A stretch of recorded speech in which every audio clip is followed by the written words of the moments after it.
Guys, kanina pa ako dito ingat yaman ako ng kayamanan ni Krista. Ayan si Mikoy guys, oh. Ayan sila, oh. Ayan, oh. Blessing na guys. Ayan. Iingat yaman ako dito, guys. Iingat yaman. Ako nag-iingat ang yaman nila Krista sa anime ko dito. Baka naman. Ayan po si Kalinga Prabs. Ay si Mikoy, oh.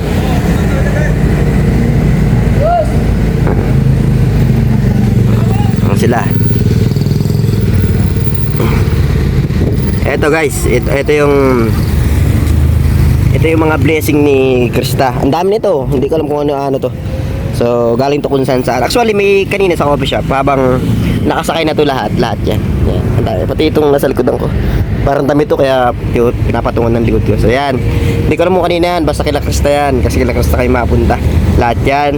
So, ito, hindi ko alam mo kanino galing to. Itong isang ito, saka isa pa eh. Itong mga damit na to. Saka ito is muntik na makakalimutan. Ay buti na lang naalala ko talaga yan. Naalala ko mayroon pa si Krista dun sa coffee shop. Nagbablog ako pa rin. Nagbablog ako. Nagbablog ako. Iniingatan ko yung mga ano ni Krista. Oh bro. Ayan po. Cameraman po yan sa Ryan. Cameraman yan. Baka naman. Cameraman ka bro. Baka naman. Wala. Ayan guys, oh. Actually kanina galing na kami sa gawa. Nag-vlog dun kila Romeo. Tapos nagkain na. Hindi ako nakakain guys. Nag-sacrifice ako. Hindi kumain kasi ito nakaparking to sa malayo eh. Itong sasakyan. Kaya binabantayan ko talaga yung mga gamit ni Krista guys. Yeah, grabe na. Talagang iningatan ko talaga to, baka naman. Yan, so ngayon lang tayo nakasama sa shoot ng ni Chris kasi kung nakapansin nyo po dati is nasa Kalingap Tahanan tayo. So ngayon is nagkaroon tayo sa Kalingap Tahanan kasi sabi ni Kuya is more on family vlog daw kami. So ngayon naman, kaya naman tayo nakasama kasi mag-shoot talaga ng ni Chris. At wala naman tayo sa Kalingap Tahanan, na kay Kalingap Prab tayo. Kaya sama tayo kay Kalingap Prab ngayon. So kaya nakasama tayo ngayon sa mga vlog na katulad ko. Tulad nung kay Carla last time, di ba? Sa Ligaspi, photoshoot. So kasama rin po tayo doon. Mamaya, siguro na-upload na ito. Pag napanood ito, na-upload na yung kina Carla. Abangan nyo rin yung mga BTS namin doon. Or na-upload ko na rin pala yung BTS siguro. So ayan.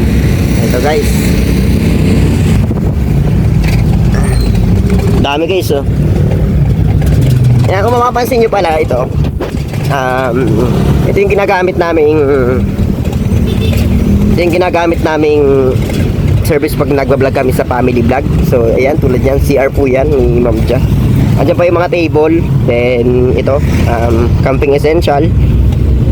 At binaba namin yung iba dahil last time na vlog namin, hindi kami masyado nagdala ng maraming gamit like yung mga tent.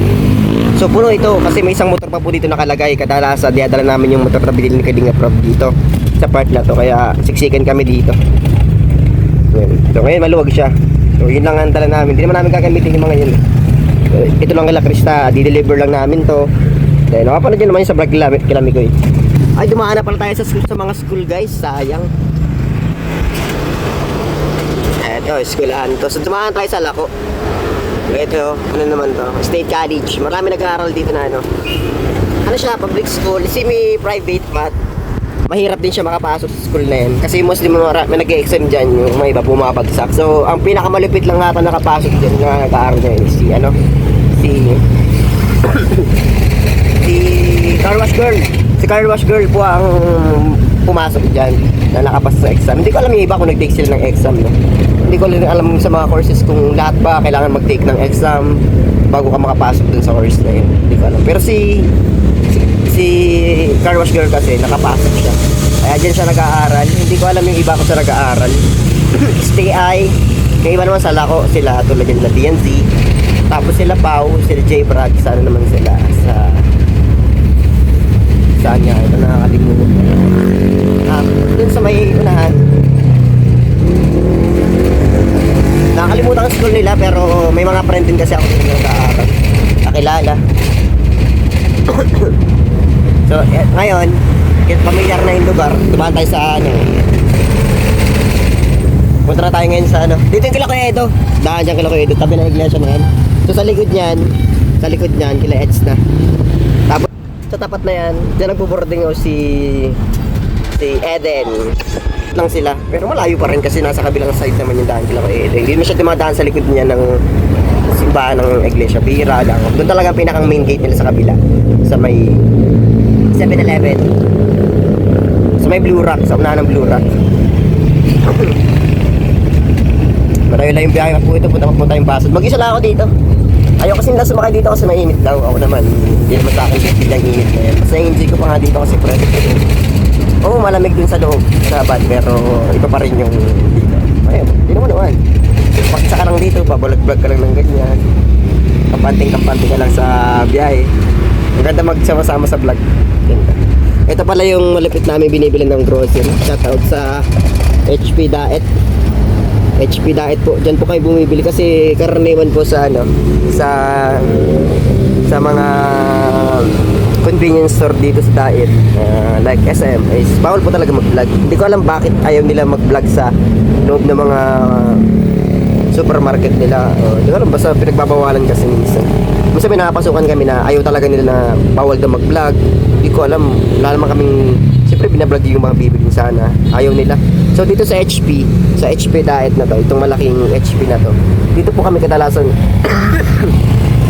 nag-grocery ng ano, ng mga kailangan para sa beneficiary. Yes, Kalingap Rap. So kilala na rin sila Kalingap Rap dyan. Kaya maganda dito mag-vlog. Welcome ka, hindi ka ano. Si Mikoy po is nakasama ko siya. Hindi pa siya nagba-vlog, hindi pa siya mostly kasama palagi sa Kalingap. Sa ano ko po siya nakasama sa Manila nung nagkuha kami nung Honda Civic ni Kuya Dan. So dati ang Civic ni Kuya Dan is kulay gray. Nung time na yon, uuwi sana ako ng Parkale. Tapos sinama ako ni Grabe siya nag-video. Beshi! Sinama ako ni Kuya Dan sa Manila. Tapos ang plano ko sana nun, makakuha lang sana ako ng... So tuloy natin kwento natin. Nasaan na nga ulit tayo? About dun sa unang nakita natin sa Mikoy. Pauwi ako nun sana sa amin. So si Kuya Dan, inakit niya ako, punta ko yung Manila. Sabi ko ayoko kasi ano, makauwi lang ako sa amin kasi puro labahan yung damit ko. So sabi niya, sabay ka na sa akin. Sabay na rin ako kay Kuya Dan. Nagsakay ako sa ano, dun sa Civic niya dating gray. Punta kami ng, sabay ako hanggang Talubatib lang sana ako mababa. Kaso pagdating ng Talubatib, si Kuya Dan, hindi niya ako binaba. Nakarating ako ng Manila guys. So ilang araw ako dun. Siguro mga 3 days kami doon. Wala akong damit. So may damit naman akong dala. Kaso nga lang karamihan dun labahan. Kasi hindi talaga ako nakaplano dun. So si Mikoy, na-meet ko siya sa Manila nung time na nag-chat si Kuya Mikoy kay Kuya Dan na sabi niya, bro, kauwi niya lang galing sa, hindi ko alam kung saang bansa that time or nasa Manila lang talaga siya. So yun, sinundo namin si Kuya Mikoy. Nung pauwi na kami, sabay-sabay na kami nagpunta ng Bicol. So nung mga panahon na yun, si Mikoy, mataba pa siya. Ano siya, hindi siya yung physically fit na katulad ngayon na payat siya na ganyan. Dati, mahaba yung buhok niya, ganyan din. Mas mahaba nga lang buhok niya ngayon. Tapos, hindi siya mataba. Ay, mataba siya. Yun, doon ko siya na unang nakilala. Si Mikoy. Ngayon, tingnan niya naman. Paano na siya ngayon? Sikat na. Yun, congrats kay Kalingap Mikoy. So, baka naman, Chris na to, nag-iingat tayo ng yaman nila. Malapit na kami pinagkasta. Paman siya. Di pa man tayo ano. Guys, alam ko na kung sino yung kalandian ni ano ni Nalaman mo na? Nalaman ko na dito sa ito eh. Wow! Huli ka. Bakit tatay ilagay natin dito? Ano ba yan? Ba't nandyan yan? Parang ikaw yan. Oo, sino yung bali parot na yan? Hindi naman may tuhod yung itim. Parang siya yan. Parang siya Siya yan, di ba? Siya to eh. Kasi lalaki, parang kilala ko rin to. Kaso, parang hindi ko na siya kilala. Yan ko na.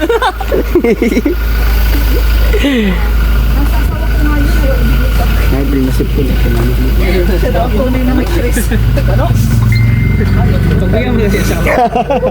Basta mga tutok.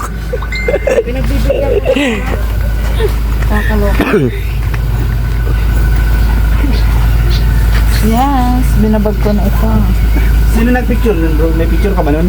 Alin? Sinanpatahi ako nun. Alin? Yung sino sa nagpicture. Ang poging scouter ni Krista. Uy, uy!